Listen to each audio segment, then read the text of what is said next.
चर्चा कर ली अफवातंत्र है। राजस्थान के अफवातंत्र को अपन ने 3 भागों में बांटा। इसके बाद में अपन ने एक नदियों की बात की, चाहे चंबल नदी है, बनास नदी की अपन ने चर्चा की, लूनी, माही, बाणगंगा, घग्गर नदी है, आंतरिक अफवाह की नदियों की अपन ने चर्चा की। इसके बाद में अपन ने कुछ नदी प्रोजेक्ट थे, इनकी बातें की। आज अपन बात करेंगे राजस्थान में प्रमुख झीलें और जल संचयन के लिए कौन कौन से और तरीके हैं इनकी। देखिएगा, पहली बात कि राजस्थान के लगभग हर क्षेत्र में पारंपरिक जल स्रोत जैसे कुएं हैं, बावड़ी है, जोहड़, टांके, खड़ीन आदि पाई जाती। ये जल संरक्षण के तरीके हैं। कुआं भी जल संरक्षण की एक पद्धति था, रिचार्ज होता था जल। बावड़ियां हैं, जोहड़ हैं, टांके हैं, खड़ीन है जैसलमेर में जो पाए जाते हैं। तत्कालीन राजा महाराजाओं ने जल संचयन और जल संरक्षण के लिए कई उपाय किए, जिसके उदाहरण वर्तमान में भी कई जिलों में देखे जाते हैं। उदयपुर में 14वीं सदी से 19वीं सदी तक जल संरक्षण हेतु अनेक कार्यों द्वारा ऐतिहासिक जल प्रबंधन प्रणाली का विकास किया गया। यह एक इंपॉर्टेंट प्रश्न भी बनता है कि राजस्थान में जल संरक्षण का प्रबंधन एक अत्यधिक ही सुंदर दृष्टि से कौन से जिले में किया गया या कौन सा जिला इसके लिए एक मॉडल के रूप में देखा जा सकता है, तो आपका उत्तर बनेगा उदयपुर। हालांकि वहां पर जल संरक्षण की कोई इतनी आवश्यकता भी नहीं थी, ये पहाड़ी वाला क्षेत्र था, बारिश खूब होती है, इसीलिए वहां राजा महाराजाओं ने उस बारिश के पानी को कि ये पूरे वर्ष भर काम में आए, अन्य आसपास के गांवों तक भी पहुंचाया जा सके, शहरों तक पहुंचाया जा सके, इसलिए उन्होंने वहां पर झीलों का निर्माण करवाया। यहां राणाओं ने कई सी झीलें बनवाई। पिछोला है, उदय सागर है, फतेह सागर है, गोवर्धन सागर है, रंग सागर है, स्वरूप सागर है, जाना सागर है। अब आना सागर तो आप जानते ही हैं, आना सागर कहां पे, ये तो अजमेर के अंदर है। जाना सागर कहां पे, उदयपुर में। समय समय पर निर्माण करवाया और नहरें बनवा के आपस में इनको जोड़ दिया। इससे वर्षा ऋतु में जल एक के बाद दूसरी झील में स्थानांतरित हो जाता है। इन सभी झीलों के कारण उदयपुर को कहा जाता है झीलों की नगरी। प्रश्न सीधा सा बन जाएगा कि राजस्थान के कौन से जिले को झीलों की नगरी के नाम से जाना जाता है, तो साथियों आपका उत्तर बनेगा उदयपुर जो है इसे कहा जाता है झीलों की नगरी। झीलों की नगरी किसको कहते हैं, तो आपका उत्तर आएगा उदयपुर को झीलों की नगरी कहा जाता है। फिर आगे की बात क्या आ रही है, देखिएगा आगे कह रहे हैं भाई साहब कि जयसमंद झील का निर्माण। जयसमंद झील का निर्माण है, यह मेवाड़ के महाराणा जयसिंह जी ने 1687 से लेकर 1691 ईस्वी के बीच करवाया। कौन सी नदी पर करवाया, तो आप कहेंगे गोमती नदी पर करवाया। कौन सी झील की बात हो रही है, यह हो रही है जयसमंद झील की बात। कब से लेकर कब तक, 1687 से 91। हालांकि इसका निर्माण कार्य 1685 में ही शुरू हो गया था, लेकिन 87 से लेकर 91 तक इसका निर्माण करवाया। अगला प्रश्न बनेगा जयसमंद झील कौन सी नदी पर है, गोमती नदी पर। जयसमंद झील है ये कौन से जिले में है, तो याद रखेंगे राजसमंद जिले में नहीं है, ये उदयपुर जिले में। यह विश्व की मीठे पानी की सबसे बड़ी मानव निर्मित झील मानी जाती है। हालांकि गोविंद सागर जिला से उत्तर प्रदेश में बन गया, वो भी मानव निर्मित है, लेकिन प्राचीन झीलों की बात हो रही है। और अगर राजस्थान के संदर्भ में आएगा, राजस्थान के संदर्भ में अगर आए, तो आप सीधी एक ही बात याद रखिएगा कि ये जो झील है ये मीठे पानी की सबसे बड़ी मानव निर्मित झील है। अब जरूरी नहीं मानव निर्मित ही आए, प्रश्न ये भी आ सकता है कि सबसे बड़ी कृत्रिम झील कौन सी है, तो भी आपका उत्तर जयसमंद आएगा। फिर जयसमंद से और क्या क्या बात बन सकती है, राजस्थान की कौन सी झील है जिसे ढेबर झील के नाम से भी जाना जाता है। प्रश्न बनेगा राजस्थान की कौन सी झील को ढेबर झील कहते हैं, तो आप कहेंगे जयसमंद झील को ढेबर झील भी कहा जाता है। निर्माण किसने करवाया, तो आपने कहा जयसिंह जी ने इसका निर्माण करवाया।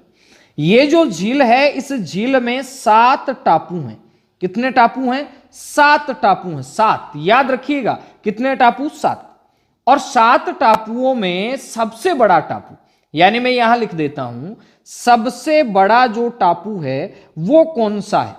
सीधा सीधा सा प्रश्न आ जाता है कि जयसमंद झील में सबसे बड़ा टापू कौन सा, तो आप कहेंगे बड़ो बड़ो टापू है, बिको नाम है बाबा का बागड़ा। बाबा का भागड़ा कहां पे है जी, जयसमंद में। जबकि सबसे छोटा ही छोटा टापू है, इसका नाम है प्यारी।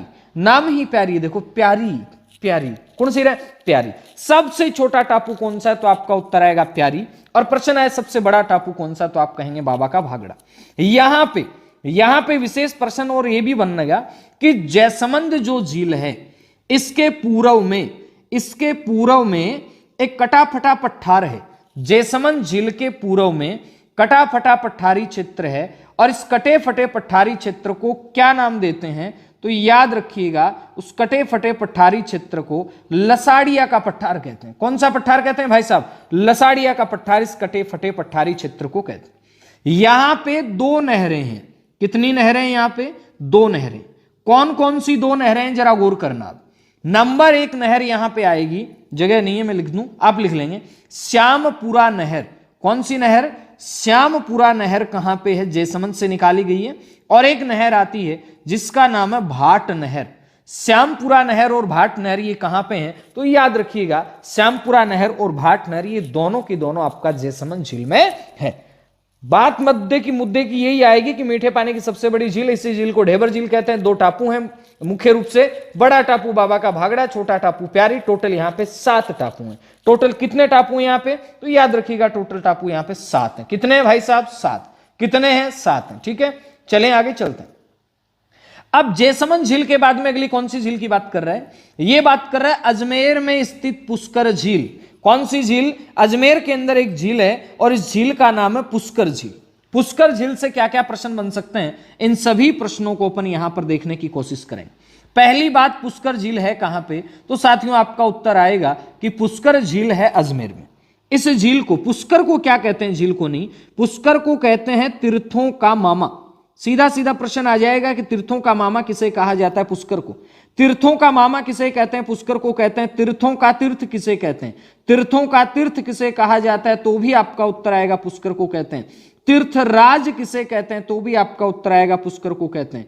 हिंदुओं का 5वां तीर्थ किसे कहते हैं? तो भी अपना उत्तर आएगा हिंदुओं का 5वां जो तीर्थ कहलाता है ये भी पुष्कर ही कहलाता है।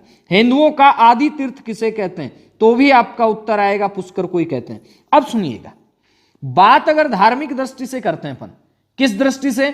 धार्मिक दृष्टि से अगर अपन देखते हैं तो इसमें एक मान्यता ये आती है कि ब्रह्मा जी आए थे। कौन आए थे? ब्रह्मा जी आया और ब्रह्मा जी के फेंक्यो रहे? फूल फेंक्यो। ब्रह्मा जी के पुष्प फेंकने से यहां एक झील बनी। ये तो धार्मिक मान्यता है, लेकिन हकीकत क्या है? भूगोल क्या कहता है? भूगोल ये इस बात को स्वीकार नहीं करता है। भूगोल कहता है ये ज्वालामुखी निर्मित झील है। भूगोल क्या कहता है? भूगोल कहता है ज्वालामुखी निर्मित झील है, और ज्वालामुखी निर्मित झील अगर छोटी होती है उसे कहते हैं क्रेटर। जैसे नक्की झील क्रेटर है, लेकिन जब ये झील बड़ी हो जाए इसे कहते हैं कालडेरा। क्या कहते हैं? कालडेरा। तो पुष्कर जो है ये अपने आप के अंदर क्या है? तो याद रखेंगे पुष्कर है ये अपने आप के अंदर कालडेरा झील है। कैसी झील है भाई साहब? तो याद रखेंगे पुष्कर है ये अपने आप के अंदर कालडेरा झील है। कैसी झील है? कालडेरा झील है। कौन सी? पुष्कर। अब इसके आगे और क्या क्या प्रश्न बन सकते हैं देख लेते हैं अपन। चलें आगे चलते हैं। आगे इसमें प्रश्न बनेगा पुष्कर से कि पुष्कर जो झील है यहां पे पद्म पुराण ने कहा था कि ब्रह्मा जी ने यहां पर झील वगैरह बनवाई। यहां मंदिर कौन सा है? यहां पुष्कर में एक तो मंदिर आता है ब्रह्मा जी का मंदिर, विश्व का एकमात्र बड़ा ब्रह्मा जी का मंदिर ही। बाकी ब्रह्मा जी के और भी मंदिर है राजस्थान में, कमेंट करके बताइएगा कहां कहां पे। उसके बाद यहां पे एक मंदिर आता है सावित्री माता का मंदिर, पुष्कर के अंदर ही। प्रश्न आ सकता है सावित्री माता का मंदिर कहां है? ये पहाड़ी पे बना हुआ है, ब्रह्मा जी का मंदिर नीचे बना हुआ है। उसके बाद में यहां पे और क्या है? यहां रंगनाथ जी का मंदिर है। किसका मंदिर है भाई साहब? याद रखेंगे रंगनाथ जी का मंदिर है। यहीं पे आपको याद रखना है एक भृतरी की गुफा है। कहां पे? पुष्कर के अंदर। यहीं पे कण्व ऋषि का आश्रम है। कौन से ऋषि का? याद रखेंगे कण्व ऋषि का यहां पे आश्रम। कालिदास ने अभिज्ञान शाकुंतलम की रचना यहीं पे की थी। महर्षि वेदव्यास ने महाभारत यहीं लिखा था। विश्वामित्र की तपस्या मेनका ने यहीं भंग की थी। श्री राम के पिताजी दशरथ का पिंडदान यहीं हुआ था। 1805 में मराठाओं ने गोघाट यहीं बनवाया था। 1911 में मैडम मेरी आई थी, उस समय जनाना घाट यहां बना था। 1705 में गुरु गोविंद साहिब जी ने यहां पे पाठ किया था। आदि आदि सी बातें हैं जो पुष्कर से बनती हैं। तो पुष्कर कहां पे? याद रखिएगा पुष्कर अजमेर के अंदर। पुष्कर कहां पे भाई साहब? अजमेर में। पुष्कर कहां पे है? याद रखिएगा अजमेर में। चलें आगे चलते हैं। इसके बाद अजमेर में आती है एक झील जिसका नाम है आना सागर। अभी मैंने कहा जाना सागर से आ जाए, जाना सागर से प्रश्न आ जाए तो आप क्या कहेंगे? ये उदयपुर में। आना सागर को निर्माण कर्ण करवाया गुरुजी अजमेर में है, मान गया बात। आना सागर के निर्माण से याद रखना है कि 1137 ईस्वी में, कब की बात है, 1137। ये किसने बनवाया, तो याद रखेंगे अर्णोराज चौहान। आना सागर झील का निर्माण किसने करवाया, अर्णोराज चौहान ने करवाया, जो पृथ्वीराज चौहान तृतीय के दादा थे। क्यों करवाया, तो इसके बारे में बताया जाता है कि तुर्की जो सेना थी, उस तुर्की सेना के नरसंहार के बाद में, तुर्की सेना के नरसंहार के बाद में खून से सनी हुई इस लाल लाल धरती को साफ करवाने के लिए करवाया। कौन सी नदी, तो याद रखेंगे ये जो आपका बांडी नदी है, लूनी है, यहीं पे नाग पहाड़ तारागढ़ इस क्षेत्र में जहांगीर ने यहां पे क्या विशेष बनवाया, तो याद रखना है जहांगीर ने यहां पे दौलत बाग बनवाया। कौन सा बाग बनवाया, दौलत बाग बनवाया, और इसी दौलत बाग को कहते हैं सुभाष उद्यान। प्रश्न आ जाएगा कि सुभाष उद्यान कहां पे है, अजमेर में। अजमेर में कौन सी झील में, तो आप कहेंगे जहांगीर के द्वारा बनवाया गया आना सागर झील में। यहीं पे जहांगीर ने चश्मा ए नूर बनवाया था, चश्मा ए नूर। यहीं पे शाहजहां ने यहां पे क्या बनवाया, याद रखेंगे शाहजहां ने यहां पे 5 बाहरे दरियों का निर्माण करवाया। बाहरे दरियों का मतलब आप यूं समझिएगा कि बिल्कुल संगमरमर से बनी हुई हैं, एक प्रकार से छोटे छोटे कमरे हैं, ठीक है, छतरियां टाइप में। ये 5 बाहरे दरियां किनारे पे किसने बनवाई, शाहजहां ने बनवाई। किसने बनवाई, शाहजहां ने। किससे बनवाई, तो संगमरमर से बनवाई। किससे, संगमरमर से। ये थी आना सागर की बात। कौन सी झील की, आना सागर। अब अजमेर की बात चल रही है तो अपन एक झील की और चर्चा कर लेते हैं, कर लें, चलते हैं आगे, चलते हैं। अजमेर की बात चल रही, देखिएगा यहां पे जैसे आगे आना सागर झील, आना सागर झील का ही पानी है। ये इधर एक झील आती जिसका नाम है फोई सागर झील, यानी यहां पे मैं कह सकता हूं ये झील है फोई सागर।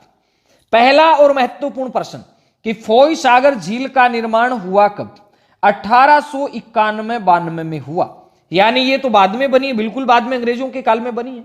ये झील बनवाई क्यों गई थी, ये अकाल राहत कार्यों के दौरान, जैसे वर्तमान में नरेगा चलता है ना, तो पहले भी अकाल राहत कार्य चलते थे। अकाल पड़ जाता था, लोगों को कैसे जैसे पैसा दिया जाए, तो एक माध्यम होते थे।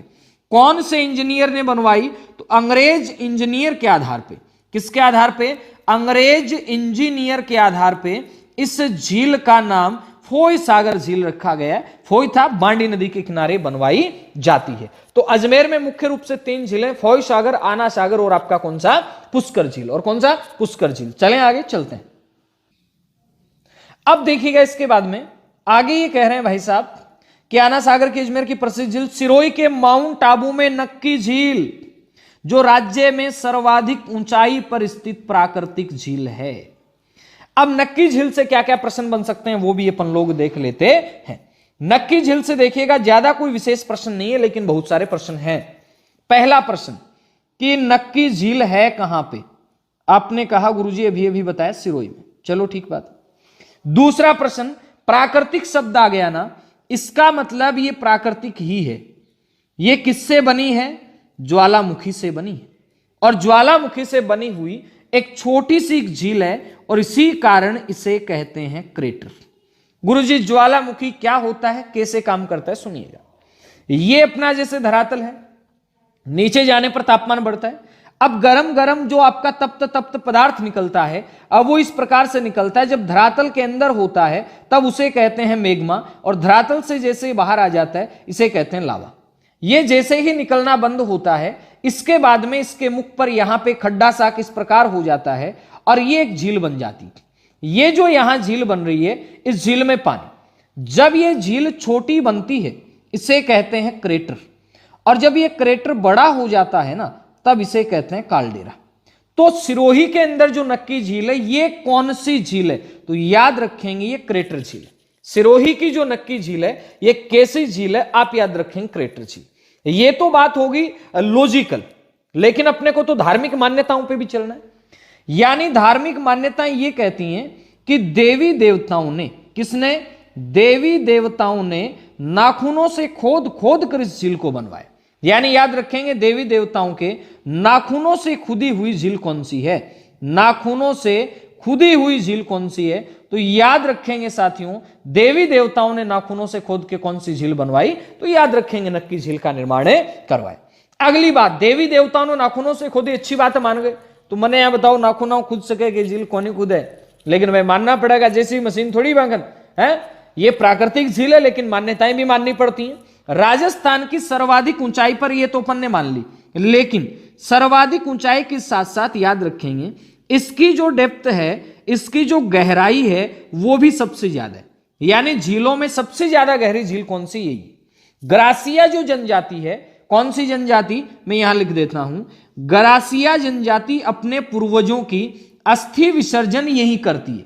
ग्रासी जनजाति राजस्थान के दक्षिण पश्चिम भाग में रहती है सिरों में, और यहीं पे अस्थि विसर्जन करती है। यहां पे दो चट्टाने हैं, दो क्या है? चट्टाने हैं। एक चट्टान है वो मेंढक जैसी दिखती है, उसे कहते हैं टोड रॉक, और एक चट्टान दिखती है घूंघट निकाले हुए महिला की तरह, इसलिए उसे कहते हैं नन्न रॉक। नन्न का मतलब ईसाई धर्म में होता है, जो आपका सेविका होती है उसे नन्न कहते हैं। तो वो नन्न रॉक और एक कौन सी? Toad rock. कहां पे है? ये आपका सिरोही के अंदर। कहां पे भाई साहब? सिरोही। चले आगे चलते, स्क्रीनशॉट लेते चलिएगा और क्लास को अधिक से अधिक शेयर जरूर कर दीजिएगा। बार बार मैं ये नहीं बोलता रहूंगा शेयर करें शेयर करें, आप अपने हिसाब से भी देख लिया करें, सोच लिया करें। तो क्लास को शेयर जरूर कर दें, सब जगह तक पहुंचा दें। ये क्लासें इतनी शानदार काम में आने वाली हैं, जब एग्जाम होगा उसके बाद में प्रश्न आएंगे यहां से डिट्टो, तब आप कहेंगे वाह कि गुरुजी आनंद आ गया, गुलगुले खा लिए अपन ने। तो ये गुलगुलों वाली क्लास है, तो फटाफट से इसको शेयर कर दीजिए। और मौसम भी गुलगुले और पकौड़ी जैसा ही हो रहा है, ठीक है ना? तो फटाफट से शेयर कर दीजिए। हाँ जी, चलें आगे चलते हैं। आगे ये यहां पे कह रहे हैं कि राजसमंद जिले में राजसमंद झील भी प्रसिद्ध है। अपन राजसमंद झील से प्रश्न बना लेंगे जो जो बनते हैं, जिसके उत्तरी भाग को नौ चौकी पाल भी कहा जाता है। पहली बात तो भाई साहब ये बनेगा कि राजसमंद झील कौन से जिले में है? तो गुरुजी राजसमंदी नाम है, तो राजसमंद जिले में ही है। पहली बात तो यही क्लियर हो गई, ठीक। जयसमंद उदयपुर में। इस झील के आधार पर, यह महत्वपूर्ण बात है भाई साहब, झील के आधार पर, झील के आधार पर जिले का नामकरण, झील के आधार पर किसका नामकरण? झील के आधार पर जिले का नामकरण करवाया गया। आपको इतनी बात याद रखनी है कि कौन सी झील के आधार पर जिले का नामकरण हुआ है, वो है राजसमंद झील। ऐसा जिला जिसका जिला मुख्यालय उस जिले के नाम वाली जगह पे नहीं है, वो राजसमंद ही है। आप जाओगे राजसमंद में कुछ नहीं है, राजसमंद का जितना भी डिस्ट्रिक्ट हेडक्वार्टर है ये कांकरोली में भाई साहब। कहां पे है? कांकरोली में। कांकरोली भी राजसमंद में, जहां टायर ट्यूब बनाने का सबसे बड़ा कारखाना। अब राजसमंद झील बनवाई किसने? तो ये तो नाम से स्पष्ट हो रहा है, राजसमंद झील का निर्माण राज सिंह ने करवाया। किसने करवाया? राज सिंह ने करवाया। कब करवाया? तो ये आप बताओ मुझे फटाफट से। क्यों करवाया? तो याद रखेंगे अकाल राहत कार्यों के दौरान करवाया। कब करवाया? आपके लिए प्रश्न फटाफट से बता दीजिए। उसके बाद प्रश्न बनेगा, यहां एक प्रशस्ति है, यहां झील के किनारे क्या है? प्रशस्ति, और उस प्रशस्ति को साथियों क्या कहते हैं? राज प्रशस्ति कहते हैं। रैसे राजसमंद झील राजसमंद जिले में राज सिंह के समय राज प्रशस्ति, और राज प्रशस्ति का रचनाकार कौन है? यह भी रह पे ही है, रणछोड़ भट्ट तेलंग। कौन है? रणछोड़ भट्ट तेलंग। और ये विश्व की सबसे बड़ी प्रशस्ति है। गुरुजी कैसे माने सबसे बड़ी आपका प्रशस्ति है? मैं मनवा देता हूं, ऐसे नहीं मानोगे, जबरदस्ती मानना पड़ेगा। 25 तो शिलालेख हैं। कितने शिलालेखों पर लिखी हुई है? 25 शिलालेख हैं, 1917 श्लोक हैं, और याद रखेंगे ये 1917 श्लोकों के साथ 25 शिलालेखों के साथ संस्कृत भाषा में, कौन सी भाषा में? संस्कृत भाषा में लिखी हुई है, जिसमें मेवाड़ के राजवंश के साथ साथ महाराणा राज सिंह की महत्वपूर्ण उपलब्धियों का जिक्र किया गया। इसका जो उत्तरी भाग है इस झील का, उस झील का उत्तरी भाग ये कहलाता है नौ चौकी पाल। क्या कहलाता है? नौ चौकी पाल कहलाता है। कौन सी झील का? राजसमंद झील का उत्तरी भाग नौ चौकी पाल कहलाता है। क्या कहलाता है भाई साहब? नौ चौकी पाल। कौन सी झील का? राजसमंद झील का। बाकी और भी कहानियां राजा महाराजाओं की वो अपने को पढ़नी नहीं है, क्योंकि अपना काम है एग्जाम ओरिएंटेड मैटर को सिलेक्ट करना, ना कि कहानियां और चुटकुले सुनना। चलें आगे चलते हैं। हाँ जी चलें क्या? चलते हैं। अब देखिएगा अपन आगे चलते हैं तो अपने पास आएगा कि राजसमंद में ये तो आपने पढ़ लिया, लेकिन एक झील और आती है, मैं बता देता हूं आपको, नंद समंद झील। प्रश्न आ सकता है कि नंद समंद झील राजसमंद में, और इस झील को कहते हैं राजसमंद की लाइफ लाइन, राजसमंद की जीवन रेखा। अब राजसमंद की जीवन रेखा राजसमंद झील नहीं है भाई साहब, राजसमंद की जीवन रेखा है, ये नंद समंद झील को कहा जाता है। चलें आगे चलते हैं। फिर आगे प्रश्न आएगा कि जोधपुर में कौन सी बालसमंद झील है। अब बालसमंद से याद रखना है, यह बनवाई किसने, तो राव बाउक के समय बनी थी, राव बाउक के समय बनी है। कहां पे, तो याद रखेंगे ये जोधपुर के अंदर है। कहां पे भाई साहब, ये जोधपुर में। उसके बाद इसका आधुनिकीकरण, इसका आधुनिकीकरण किसने करवाया, तो याद रखना आपको इतना ही बात कि इस झील का आधुनिकीकरण सूर सिंह ने करवाया, और यहां पे एक अष्टखंबा महल बनवाया। क्या बनवाया, अष्टखंबा महल भी बनवाया, और इसी जगह एक जनाना महल का निर्माण भी करवाया गया, जो कोई खास बात नहीं है। बालसमंद इतना आ सकता है कहां पे है, तो आप कहेंगे बालसमंद जोधपुर में।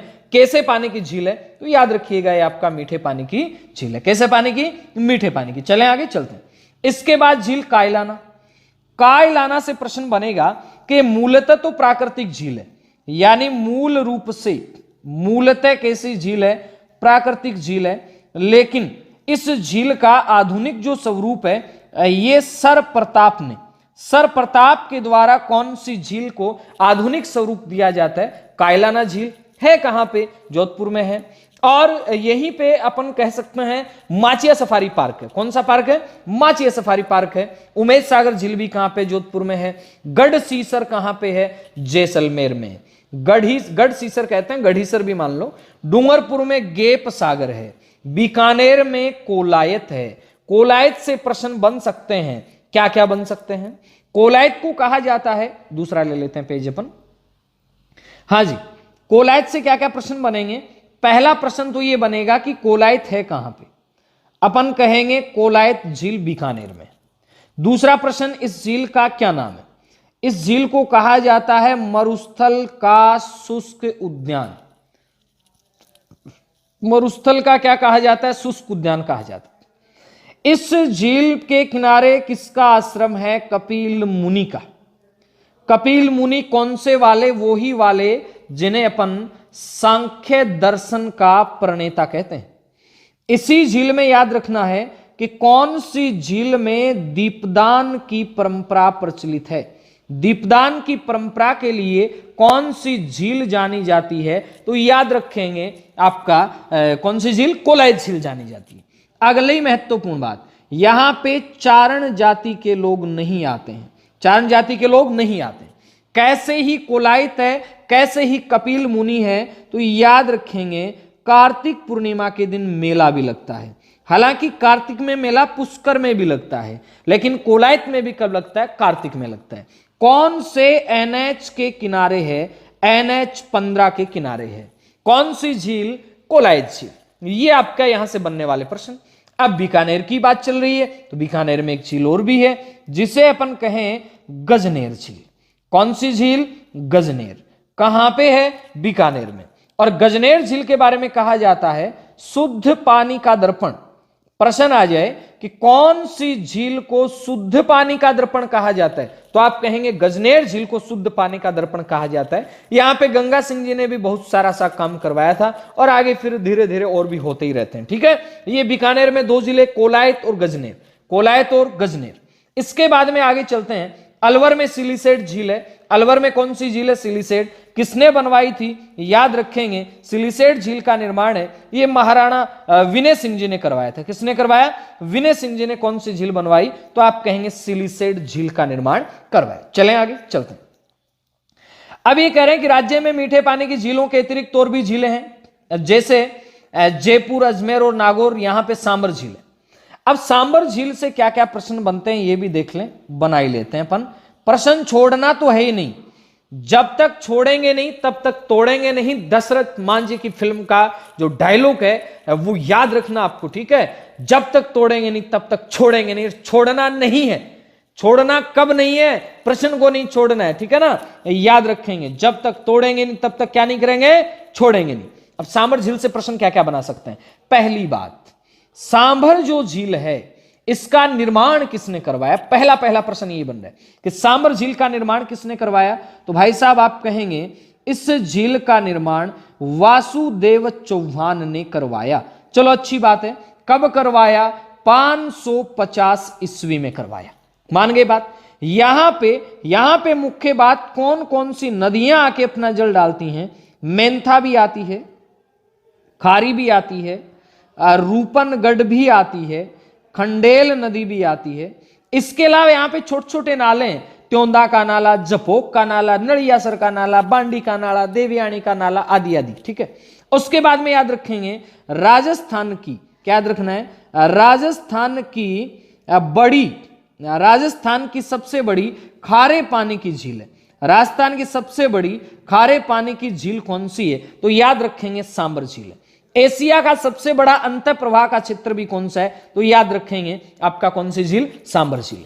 अगली बात, यहां पे भारत में जो कुल नमक बनता है उसका 8 पॉइंट में 7% कहां बनता है, तो आप कहेंगे सांभर झील में बनता है। और जब इतना नमक बनेगा तो यहां पे 1964 के अंदर हिंदुस्तान साल्ट लिमिटेड की स्थापना कर दी जाती है। किसके, साल्ट लिमिटेड की स्थापना कर दी जाती है। उसके बाद में इसकी सहायक कंपनी सांभर साल्ट लिमिटेड है, वो भी यहां पे नमक बनाने का काम करती है। यहां पे साल्ट म्यूजियम की स्थापना भी की गई है, यहां पे मॉडल साल्ट फार्म भी बनाया गया है। ये वही सांभर है जहां पे आपका हरखाबाई की क्या हुई थी, शादी हुई थी, याद है क्या, हरखाबाई की शादी यहीं पे हुई थी। ये वही सांभर है जहां पे आपका देवयानी नाम का महत्वपूर्ण स्थान है, और देवयानी को कहा जाता है तीर्थों की नानी, तीर्थों का मामा जानते हैं आप किसे कहते हैं, तीर्थों का मामा कहा जाता है पुष्कर को। उसी प्रकार अगर आपसे प्रश्न पूछ लिया जाए कि तीर्थों की नानी किसे कहते हैं, तो याद रखेंगे तीर्थों की नानी कहते हैं देवयानी को। तीर्थों की नानी देवयानी है कहां पे, ये सांभर में। कहां पे भाई साहब, सांभर के अंदर है। राजस्थान के अंदर 2 वेटलैंड हैं, नम भूमियां हैं। इनमें एक वेटलैंड ये है 1990 में घोषित किया गया था, रामसर साइट जिसे अपन कहते हैं। और वेटलैंड डे कब मनाया जाता है, तो याद रखेंगे 2 फरवरी को वेटलैंड डे मनाया जाता है। चलें आगे चलते हैं। इसके बाद आगे बात आ रही है, 1 मिनट इन झीलों को देख लेते हैं अपन। अब सांभर के बाद में पंचभद्रा है कहां पे, तो याद रखेंगे बाड़मेर में। पंचभद्रा बाड़मेर में, इसका निर्माण किसने करवाया, तो याद रखेंगे पंचभद्रा झील का निर्माण पंचा भील ने करवाया। कौन से भील ने, पंचा भील ने। और ये जो झील है ये वर्षा पर ज्यादा कुछ निर्भर है नहीं। वैसे इस झील की महत्वपूर्ण बात, नमक जो होता है NaCl खाने योग्य, वो सबसे ज्यादा इसी झील में। सबसे बड़ी खारी झील वो सांभर है, लेकिन प्रश्न आ जाए सबसे खारी यानी सबसे ज्यादा नमक की मात्रा कौन सी झील में, तो याद रखेंगे पंचभद्रा झील में सबसे ज्यादा नमक की मात्रा है। सांभर में नमक है वो बनाया जाता है क्यारी पद्धति से, और यहां पे जो नमक बनाया जाता है वो बनाया जाता है रेस्ता पद्धति से, वायु प्रवाह पद्धति जिसे कहते हैं। कौन सी झाड़ी का उपयोग करते हैं, मोरली झाड़ी का उपयोग करते हुए कौन सी जाति के लोग नमक बनाते हैं, खारवाल जाति के लोग नमक बनाते हैं। जैसे सांभर में अपन ने पढ़ा क्या चीज थी, हिंदुस्तान साल्ट लिमिटेड था, उसी प्रकार यहां पे Rajasthan state salt limited. Rajasthan state salt limited के 2 कारखाने, एक डिडवाना में है और एक आपका पंचभद्रा में, एक डिडवाना में और दूसरा पंचभद्रा में। चलें आगे चलते हैं। इसके बाद नेक्स्ट प्रश्न डिडवाना से बना लेंगे। डिडवाना वाली झील है, इसमें पंचभद्रा का उल्टा है, यहां NaCl की मात्रा कम है। इसका मतलब NaCl की मात्रा कम, यानी नमक जो है वो नमक खाने योग्य नहीं है। नमक क्या नहीं है, खाने योग्य नहीं है। याद रखेंगे महत्वपूर्ण बात है, डिडवाना झील का जो नमक है ये खाने योग्य नहीं है। गुरुजी खावाड़ू को नहीं जना केक रहे, सोडियम क्लोराइड नहीं है यहां, तो सोडियम क्लोराइड की मात्रा काफी कम है। तो यहां है क्या, एक्चुअल स्थिति क्या है, यहां पे सोडियम सल्फेट है। क्या है यहां पे, सोडियम सल्फेट है। अब खाने वाला नहीं है तो प्रश्न आ सकता है किस श्रेणी का नमक है, अखाद्य श्रेणी का। करते क्या है गुरुजी फिर, ये कागज उद्योग है, आपका चमड़ा उद्योग है, आपका केमिकल्स इंडस्ट्री है, इसमें काम में लेते हैं। अब केमिकल्स इंडस्ट्री में काम में लेते हैं तो याद रखेंगे अगर आ जाए कि केमिकल्स वृक्ष लिमिटेड कहां पे, तो आप कहेंगे डिडवाना नागौर के अंदर। ब्राइन पद्धति से यहां पे नमक बनाने का काम होता है। निजी संस्थाएं यहां पे काम करते हैं, जिन्हें देवल कहते हैं, लीज पे काम चलता है। फिर बीकानेर में कौन सी झील है जी? लूणकरण सर। जैसलमेर में कौन सी है? पोखरण। जोधपुर में कौन सी है? फलोदी। ये कैसे पानी की झीलें हैं? तो आप याद रखेंगे खारे पानी की झीलें हैं। और खारा पानी की झील है, बाकी एक फॉर्मूलो बता दूं अगर थार जज याद हो, एक ही फॉर्मूला बताऊंगा, सारी खारा पानी की झील आ जाए। कौन सो? याद रखना आपको एक फॉर्मूला कि साड़ी का, किसका? साड़ी का पल्लू, नाराज नहीं होना है वैसे, साड़ी का पल्लू कुत्ता फाड़े रे फाड़े रे फाड़े रे। बस एक ही लाइन याद करनी के साड़ी का पल्लू कुत्ता फाड़े रे फाड़े रे फाड़े रे। ये फाड़े रे ना 3 नंबर बोलो जो ना स्वाद आओ। साड़ी का पल्लू कुत्ता फाड़े रे फाड़े रे फाड़े रे। ठीक है, तो सा से याद रखेंगे सांभर, सा से सांबर झील। डी से याद रखना है डीडवाना, डी से डीडवाना। का से याद रखना है काछोर, का से ही याद रखना है कावोद, का से ही काछोर, का से ही कावोद।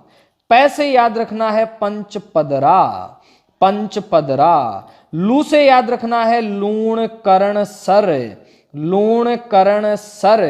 कू से याद रखना है कुचामण, कू से याद रखना है कुचामण। ता से याद रखना है ताल छापर, ता से याद रखना है ताल छापर। फै से याद रखना है फलोदी, फै से याद रखना है फलोदी। डे से याद रखना है डेगाना और रे से याद रखना है रेवासा। ये सारी की सारी जिलें कहां पे हैं? अलग अलग जगह हैं कैसी? खारे पानी की। याद एक ही बात रखनी है कि खारा पानी की है, फॉर्मूला बोलो साड़ी का पल्लू, साड़ी का पल्लू कुत्ता फाड़े रे फाड़े रे फाड़े रे, साड़ी का पल्लू कुत्ता फाड़े रे फाड़े रे फाड़े रे। आज पूरी रात वही फॉर्मूला बोलना है कि साड़ी का पल्लू कुत्ता फाड़े रे फाड़े रे फाड़े, साड़ी का पल्लू कुत्ता फाड़े रे फाड़े रे। सा से सांभर, डी से डीडवाना, का से काछोर, का से कावोद, पै से पंचपदरा, आपका लो से लूणकरण सर, कू से कुचामण, फै से फलोदी, तै से ताल छापर, डे से डेगाना, रे से रेवासा। बाकी नाम नहीं है, वो सारी जिले मीठे पानी के। सांबर 3 जिलों में है, एक जिला पूछा है जयपुर है। डीडवाना नागौर बता ही दिया। कावोद कहां पे? जैसलमेर में। काछोर कहां पे? सीकर के अंदर। लूणकरण सर कहां पे? बीकानेर के अंदर। पंचभद्रा कहां पे? बाड़मेर में। कुचामण कहां पे? नागौर में। ताल छापर कहां पे? चूरू में। फलोदी कहां पे? जोधपुर में। डेगाना कहां पे? नागौर में। रेवासा कहां पे? सीकर में। सर्वाधिक खारे पानी की जिले कहां पे? नागौर में। कहां पे भाई साहब? नागौर। कहां पे है बताओ फटाफट? नागौर में। कहां पे है? नागौर में। कौन सी जिले हैं खारे पानी की? कौन सी हैं खारे पानी की जिले? कहां पे हैं? नागौर के अंदर। चलें आगे, अगर आपकी इजाजत हो तो ही चलूंगा, अन्यथा नहीं चलूंगा मैं। चलता हूं, चलता हूं। अब देखिएगा, ये जो आप मैप देख रहे हैं, यहां पे आप एक झील देख पा रहे हैं। ये जो झील है, इस झील को आप देखेंगे, ये फतेह सागर झील है। कौन सी झील है? फतेह सागर। पहला प्रश्न यहां से मैं बनाऊं कि फतेह सागर झील है कहां पे? उदयपुर में है। इसका निर्माण किसने करवाया? फतेह सागर झील का निर्माण है, ये जयसिंह फर्स्ट ने करवाया था। किसने करवाया? जयसिंह फर्स्ट ने।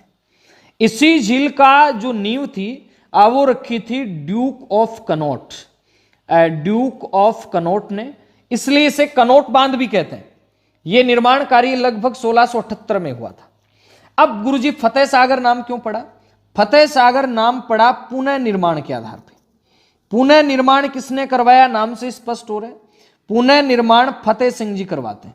कौन करवाते हैं? फतेह सिंह। कब करवाते हैं? 1888 में करवाते हैं। यहां एक टापू है, जैसे अपन ने टापू पढ़े थे जयसंबंध में, सबसे बड़ा टापू बाबा का भागड़ा, सबसे छोटा टापू प्यारी, वैसे ही यहां पे एक टापू है और उस टापू का नाम है नेहरू उद्यान।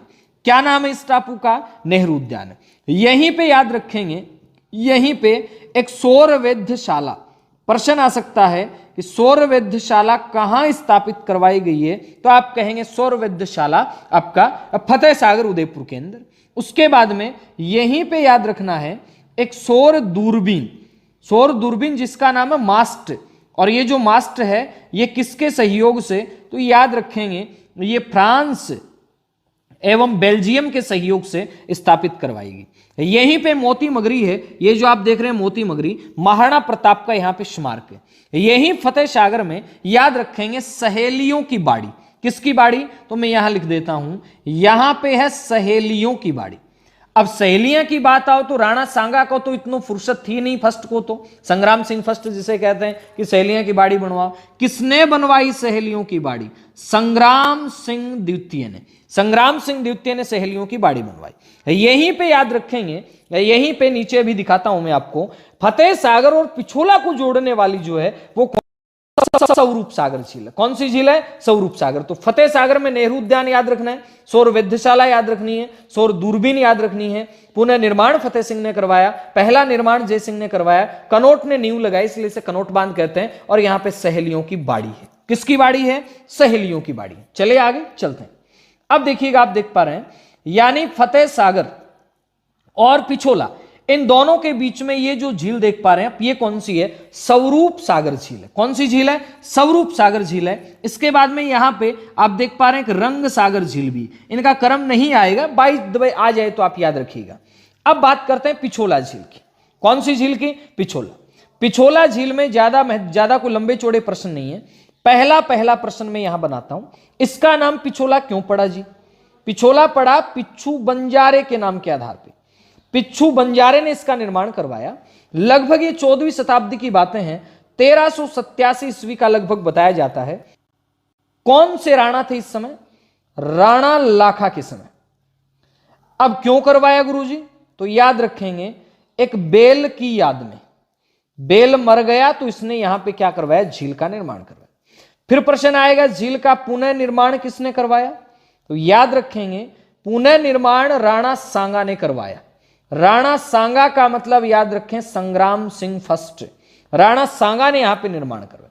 जैसे अभी अपन ने पढ़े वहां पे टापू थे, उसी प्रकार यहां भी टापू। कितने टापू हैं? 2 हैं। एक टापू का नाम है जग मंदिर। जग मंदिर कहां पे है? पिछोला झील में। और जग मंदिर में याद रखेंगे आप, ये जगत सिंह फर्स्ट ने बनवाया। जग मंदिर का निर्माण किसने करवाया? जगत सिंह फर्स्ट ने करवाया। क्या विशेष है? 1857 की क्रांति जो हुई थी उसमें अंग्रेजों को शरण कहां दी गई? उसमें अंग्रेजों को शरण है ये इसी जग मंदिर में दी गई थी। नंबर 1 टापू जग मंदिर हो गया। नंबर 2 टापू कौन सा है? तो सुनिएगा भाई साहब, नंबर 2 पे टापू आता है जग निवास महल। प्रश्न आ जाएगा कि दूसरे टापू को क्या कहते हैं? तो जग निवास महल कहते हैं। ये किसने बनवाया? तो ये जगत सिंह प्रथम ने और ये जगत सिंह द्वितीय ने बनवाया। इसी पिछोला झील के किनारे पर, इसी पिछोला झील के किनारे पर सिटी पैलेस बना हुआ है। सिटी पैलेस बना हुआ है और सिटी पैलेस के अंदर याद रखेंगे, इसी पास के अंदर बागोर की हवेली है, जहां पे विश्व की, बागोर की जो हवेली है वहां विश्व की सबसे बड़ी पगड़ी है। सिटी पैलेस कैसा है, कैसा दिखता है, इसके लिए आप क्या करेंगे, मैं प्ले लिस्ट के अंदर एक वीडियो डालता हूं, वहां आप देख सकते हैं सिटी पैलेस कैसा दिखता है। ठीक है, इसके डिस्क्रिप्शन में मिल जाएगा। तो ये थी किसकी बातें? पिछोला झील की बातें। निर्माण पिच्छू बंजारे ने किसके समय करवाया? राणा लाखा के समय। किसकी याद में करवाया? बेल की याद में। यहां पे 2 टापू हैं, एक जग मंदिर है, दूसरा जग निवास महल है। जगत सिंह फर्स्ट है, इन्होंने करवाया। यहां पे 1857 की क्रांति में अंग्रेजों को शरण देने का काम किया जाता है। जग निवास महल जो है, यहां पे याद रखेंगे, यहां कोई विशेष बात नहीं है, जगत सिंह सेकंड ने बनवाया था 1746 में, जबकि ये 1651 में जगत सिंह प्रथम ने बनवाया था।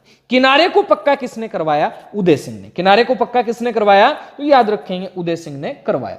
अब एक बार इस मैप को आप देख लीजिएगा आराम से, तसल्ली से। यहां पे छोटी मोटी और भी, जैसे आप देख पा रहे हैं ये झीलें, जैसे गोवर्धन सागर है, पिछोला दूध तलाई है, पिछोला अमरकुंड, पिछोला है, कुम्हारिया तालाब, अमरकुंड, रंग सागर, स्वरूप सागर, कोई खास बात नहीं है। आइए देख सकते हैं आप, चिकलवास फीडर है, ये आपका फतेह सागर झील है, उसके बाद मगरा तो यहाँ पहाड़ियों को कहते हैं। जाना सागर झील कहाँ पे है? उदयपुर के अंदर है। उसके बाद में फतेह सागर आपको बताई दिया। उसके बाद में फिर आगे चलते हैं तो पिछोला झील आप जानते ही हैं। पिछोला झील में सिसरमा भुजड़ा नदियां ये गिरती हैं, ठीक है, ये पिछोला झील वाला है। उसके बाद रुंडेला तालाब यहीं पे है, सतोलिया नाला यहीं पे, आहड़ जो आप जानते हैं बेड़च के किनारे है, वो भी यहीं उदयपुर के अंदर ही जानते हैं आप, ठीक है। ये थी उदयपुर के अंदर मीठे पानी की झीलें। गोवर्धन सागर कहाँ पे है? यहीं पे है। अब गुरुजी ये मीठे पानी की झीलें अपन ने पढ़ ली, खारे पानी की झीलें अपन ने पढ़ी, इसके अलावा भी क्या कोई और झील है क्या? एक आधी रह गई तो रह गई, बाकी लगभग झीलें हैं ये इसके अंदर आपका आ गई हैं। तो कैसी लगी आपको क्लास जरूर मुझे बताइएगा। अब जल संरक्षण की बात कर लेते हैं अपन। जल संरक्षण हमारा प्रथम दायित्व बनता है। इसके लिए प्रत्येक नागरिक को प्रशासन का सहयोग करना चाहिए। अपने को घरेलू औद्योगिक अपशिष्ट है ये नहीं डालने चाहिए, स्नान आदि नहीं करना चाहिए। इनके साथ साथ जल संचयन, जनसंख्या का नियंत्रण, सिंचाई की उन्नत विधियों का प्रयोग, वृक्षारोपण में वृद्धि, भूमिगत जल का विवेकपूर्ण उपयोग, जल का पुनः उपयोग आदि प्रयत्नों से जल का संरक्षण किया जा सकता है। तो आप एक भूगोल के विद्यार्थी हैं, चाहे जीके के विद्यार्थी हैं, आपका दायित्व बनता है कि आप जल को अधिक से अधिक बचाएं। ये आपका उत्तरदायित्व है, ठीक है। ज्यादा तो कुछ नहीं कहूंगा, बाकी ऐसा नहीं कि गुरुजी बिल भरा थार की दिक्कत है पानी डोल से। अरे भाई पानी है, जल है तो कल है। बड़ी गंभीर समस्या आ रही है कई गांवों के अंदर पानी की। हमारे गांव में भी जैसे पानी की समस्या सीखी रहती है, ज्यादा इतना खुला नहीं है, पानी तो है ही वैसे, ठीक है। तो पानी की समस्या से बचाव के लिए की है कि आप विवेकपूर्ण उपयोग इनका करें। अधिक वर्षा वाले क्षेत्रों के अंदर, अधिक वर्षा वाले क्षेत्रों से जल को नहरों के द्वारा कम वर्षा वाले क्षेत्रों में पहुंचाकर जनजीवन उद्योगों के लिए अनुकूल परिस्थितियां सरकार उपलब्ध करवा रही है। वर्तमान में रूफटॉप जल संचयन, जो वर्षा जल का संग्रहण, वाटर हार्वेस्टिंग, इसकी तकनीकें हैं। इसमें घर की छत पर गिरे वर्षा के जल को घर के नीचे बने कुएं में एकत्रित किया जाता है रूफटॉप जल में। वाटर हार्वेस्टिंग तकनीक द्वारा वर्षा के व्यर्थ बहने वाले जल को भूमिगत कर दिया जाता है। पश्चिमी राजस्थान में प्राचीन समय से बहुत सारी पद्धतियां हैं, टांका है, खड़ीन है, जोड़ है आदि हैं। ये जल संरक्षण के लिए अलग से भी एक वीडियो में लेके आता हूं जल्दी, है ना। ये रीट में स्पेशल टॉपिक लगता है जल संरक्षण, अलग से वीडियो लेके आऊंगा। संग्रहण और संरक्षण करते हैं। इन तकनीकों को वृहद स्तर पर अपनाने की अपने को आवश्यकता है। ये आदि आदि सी बातें हैं अपन ने पढ़ी। इसके बाद भूगर्भिक यानी भूमि के अंदर है। अफवाह यानी नदी जल का बहना, टांका जानते हैं, पश्चिमी रेगिस्तान में, राजस्थान में। खड़ीन आपका पालीवाल ब्राह्मणों द्वारा विकसित पद्धति है। जोहड़ को आप जानते ही हैं, संरक्षण सुरक्षित रखना। अब एक आधे प्रश्न और है वो देख लेते हैं अपन, फटाफट से कमेंट कर दीजिएगा। बनास किस नदी की सहायक नदी है? 4 ऑप्शन है, फटाफट से कमेंट कीजिएगा। बनास चंबल की सहायक नदी है।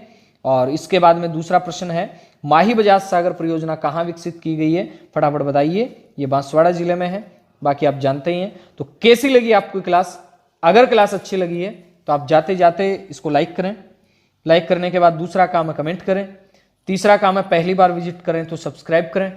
और चौथा सबसे महत्वपूर्ण जो काम है, इस क्लास को आप शेयर करें, अधिक से अधिक लोगों तक पहुंचाएं, तभी हमारी ये जो मुहिम है, सब पढ़ें सब बढ़ें, निःशुल्क शिक्षा हर घर तक पहुंचे, ये चलाई हुई है।